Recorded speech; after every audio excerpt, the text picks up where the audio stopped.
All right, Madison Square Entertainment, Madison Square Garden, excuse me. We got some mascots there up on the platform this morning, ringing the opening Love bell. it. So it gives a little extra attitude of festivity as we see a rally getting underway here this morning, Stas, for sure. Let's bring in our Jared Blikre, who's been watching this action this morning, for what you are watching as we get out of the gate. That's right. Nice to see stocks in rally mode, kind of a reversal from yesterday, although we saw the beginning of some positive signs in the later part of yesterday. And here you can see, check out what's happening with value, because that is a sector or a style that comes, that envelops financials and energy. So financials, the number one leading sector today, up 3%, biggest move in some time. In energy, the number one loser, off 4%. Of course, we know the huge gains that energy has made recently. Look at the year-to-date totals. Energy is the only sector in the green, up 33% for the year. So I think the tone of the market right now is what has been lost. What got beaten down is simply getting bought today. You take a look at our leaders indicators right here. We have gambling. That's a bets ETF. That's up over 3%. So is KWEB. That's Chinese Internet ETF. ARK, we know the ARK Innovation Fund. Internet stocks in the U.S., we can talk about that in a second. We got chip stocks, regional banks, and also software, all outperforming here. So nice to see that. Also, the mega caps showing some signs of life here. Let's see if I can get to the NASDAQ 100. Yes, we see Apple, Amazon, Tesla, Alphabet, Microsoft, all up more than 2%. Add Facebook to that list.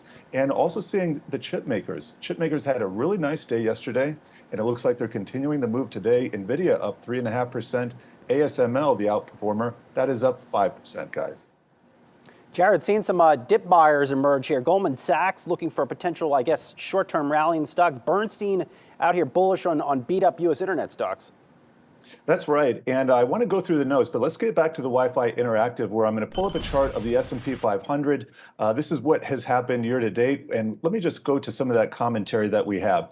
First of all, Goldman likes the rally potential in stocks. They're saying real yields have fallen sharply. The U.S. 10-year real yield back close to negative 100 basis points. So Julie was talking about break evens earlier. That's inflation expectations. We also have the real yield. Both of those put together make the 10-year yield in total. So they're saying the spike in real yields earlier this year fueled significant concern, particularly for long duration stocks.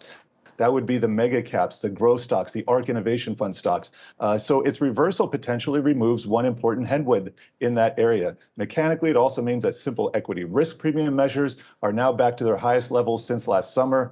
And one more thing. The second is that measures of volatility and skew have soared to levels not seen since before 2020 U.S. election and the COVID vaccine breakthroughs. The bottom line is we've seen a lot of volatility in the market, but it's finally coming back down a little bit. And what I'm watching here is the MOVE index. We take a look at what's happened year to date. It's been on the move here, and it's up again today. So maybe the volatility isn't ebbing here, guys.